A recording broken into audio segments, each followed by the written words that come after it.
Bien, la clase de hoy es aminoácidos y proteínas. Lo primero que vamos a ver de esta unidad son los aminoácidos.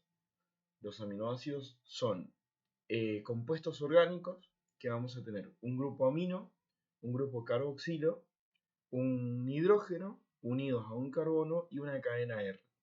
Esta cadena R o cadena lateral, que también se suele llamar, es una cadena en la que puede ser un metilo, puede ser un hidrógeno, puede ser un anillo, puede ser un bencilo, depende del tipo de aminoácido que tengamos. Los aminoácidos tienen un montón de propiedades, entre las que se pueden nombrar, por ejemplo, propiedades estructurales, como por ejemplo formar parte de la estructura de algunas células.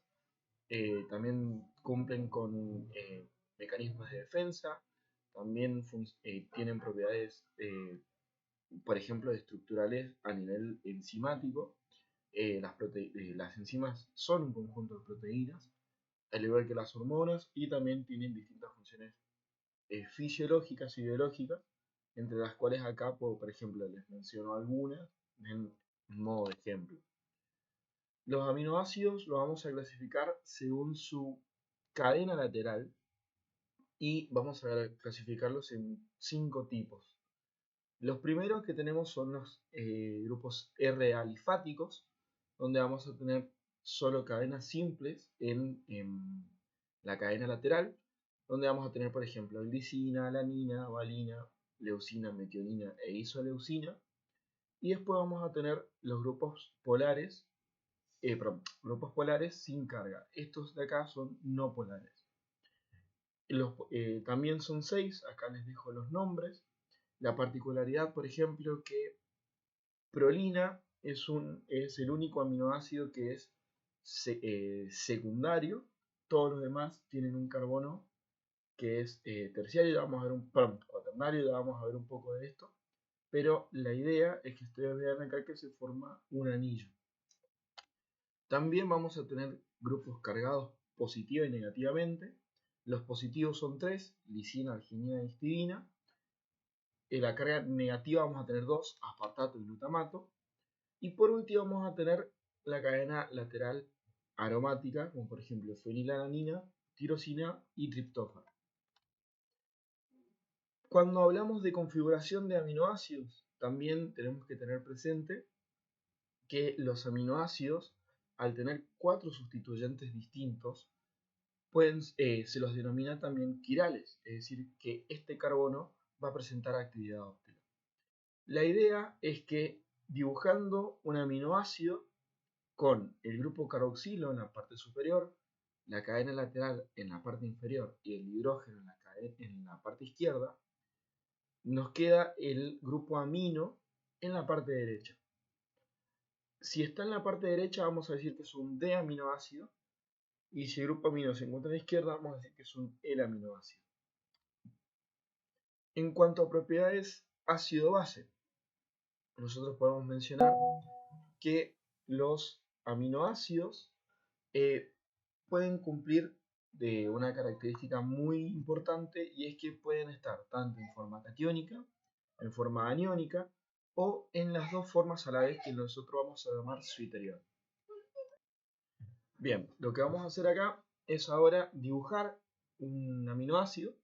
Por ejemplo, vamos a tener el carbono con, por ejemplo, el grupo carboxilo en la parte superior. Lo podemos dibujar en la parte inferior. Acá no me interesa tanto el tema de la configuración, me interesa más que nada el tema de la propiedad ácido-base. Vamos a poner, por ejemplo, el hidrógeno por acá, el grupo amino por acá y la cadena lateral R. Siempre se va a dar la particularidad que los aminoácidos, cuando estemos trabajando en un pH ácido, por ejemplo un pH de 1, nosotros vamos a tener los grupos importantes, en este caso el amino y el carboxilo, protonados.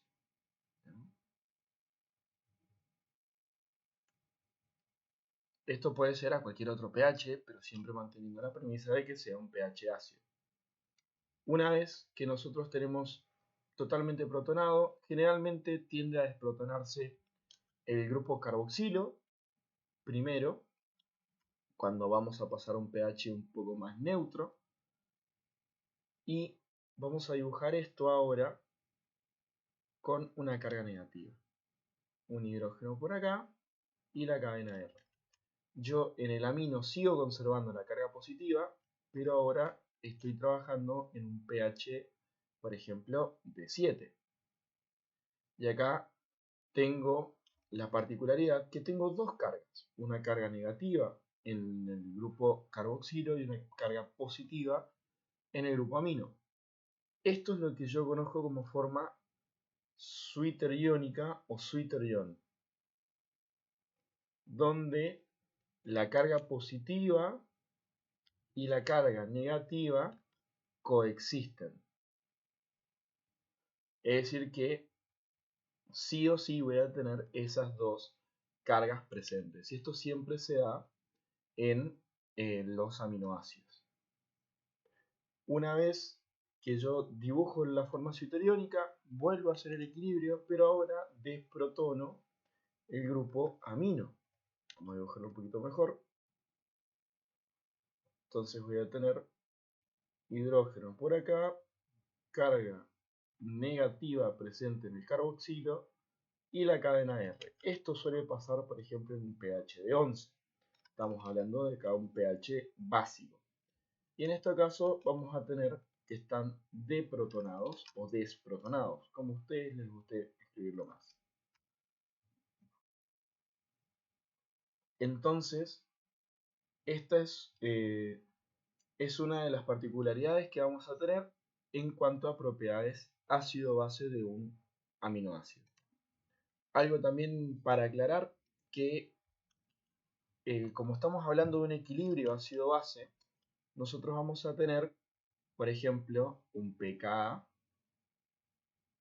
1 y un pKa 2 por el hecho de que tenemos dos estados de equilibrio y esto va a ser muy importante para una próxima propiedad. Bien, esta particularidad de que yo puedo tener los distintos estadios del equilibrio, a mí me permite definir también una nueva propiedad que es el punto isoeléctrico de un aminoácido.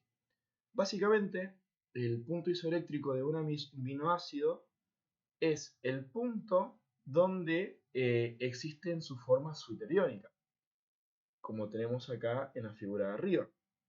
Bien. En este punto, el aminoácido presenta tanto la carga positiva y la carga negativa. Y la particularidad de que este punto isoeléctrico es único para cada aminoácido. Bien. La forma de calcular un punto isoeléctrico es haciendo la suma de sus pKs, por ejemplo pKa1, pKa2 y así sucesivamente, dividido en el número de Ks que nosotros tengamos. Por ejemplo, si yo tengo en este caso un pKa de 234 y un pKa de 969, el punto isoeléctrico para este aminoácido que yo tengo dibujado sería 234 más 9, perdón, vamos a borrar ahí, es 9,69 sobre 2. Ahí tendríamos nosotros el punto isoeléctrico que lo tenemos dibujado acá en el medio y ahí coexiste el aminoácido en su forma tanto catiónica como aniónica. Bien, gracias a esta particularidad nosotros podemos diferenciar aminoácidos. Bien, por ejemplo, podemos tener aminoácidos ácidos, como en el caso del ácido aspartico, por ejemplo, que su PI es 277. Un aminoácido neutro, como en el caso de la alanina, por ejemplo, que su PI es de 6. O un aminoácido básico, como por ejemplo la glicina, que tiene un PI de 974. Y los tres siempre se calculan de la misma manera, haciendo la suma de sus puntos, o sea, de sus pKs y dividiéndolos en el número de constantes que tenemos. En este caso tomamos 2 y lo dividimos en 2. Bien. Después, una de las otras particularidades que tienen los aminoácidos es que pueden formar compuestos con un reactivo que se llama anhidrina para poder identificarlos por color. Cuando nosotros estamos presentes ante un aminoácido, siempre intentamos hacer la distinción entre qué tipo de aminoácido es. O, por ejemplo, cuando estamos estudiando alguna proteína. Siempre tenemos que hacernos las mismas preguntas. ¿Qué aminoácido está presente? ¿Cuántos de cada uno de estos están presentes? ¿Y en qué secuencia? Todo esto hace que las proteínas sean únicas. Cada proteína tiene una secuencia distinta, una cantidad de aminoácidos distintos y un tipo de aminoácido distinto.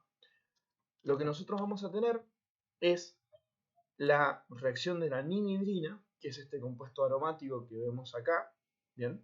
Compuesto cíclico, mejor dicho, donde cuando reacciona con un aminoácido, acá lo tenemos presente, en medio básico, como lo tenemos acá, vamos a tener un compuesto que va a ser cíclico, es un compuesto cíclico que se da a partir de la reacción de la ninhidrina, y este compuesto, como tiene un montón de efectos de resonancia que no hace falta estudiárselos, pueden emitir colores. Es decir, que nosotros vamos a tener distintos tipos de colores según la cantidad de, o sea, mejor dicho, según el tipo de aminoácido. Acá abajo lo que yo les dejo es un gráfico de absorbancia en función de tiempo de elusión, que se llama. Es una tabla donde nosotros podemos medir la cantidad de color o la cantidad de luz o la cantidad de pigmento que puede llegar a emitir ese aminoácido, y en función de eso y del tiempo que se demora en emitir ese color, podemos ir clasificando cada uno de los aminoácidos existentes. Cada uno tiene un valor específico y a partir de esta reacción nosotros podemos conocer qué aminoácido es. Acá les dejo un poco el mecanismo que se utiliza para la reacción de la ninhidrina, y lo primero que tengo es un equilibrio que se forma en este carbono que estoy pintando en rojo, un carbono carbonílico con esta molécula de oxidrilo y un hidrógeno formando una molécula de agua. Una vez que yo tengo esa forma, la forma lactama que se suele llamar, o la forma carbonílica de la anhidrina, voy a hacerlo reaccionar con un aminoácido. Acá lo que estoy haciendo básicamente es reordenar un poco este compuesto para que me quede unido desde el nitrógeno del aminoácido y no desde el oxígeno que yo tengo marcado acá. Acá empiezo a tener un rearreglo de electrones donde en este paso que tenemos acá vemos que el par de electrones del oxígeno se descoloca, o perdón, se deslocaliza, formando un doble enlace con el carbono, y acá se forma un doble enlace con el nitrógeno, que lo podemos ver acá. Esto que yo estoy formando acá es este grupo de dióxido de carbono que ustedes ven ahí. Después, la idea es que con este equilibrio que voy haciendo, yo pueda formar este intermedio de acá. Es decir, tengo la ninhidrina, pero ahora con un grupo amino. La idea es que ese grupo amino reaccione con otra molécula de ninhidrina y me forme un intermedio cíclico, que en este caso que es de color púrpura. ¿Bien? Según la intensidad de ese color púrpura, es el tipo de aminoácido que nosotros vamos a estar trabajando.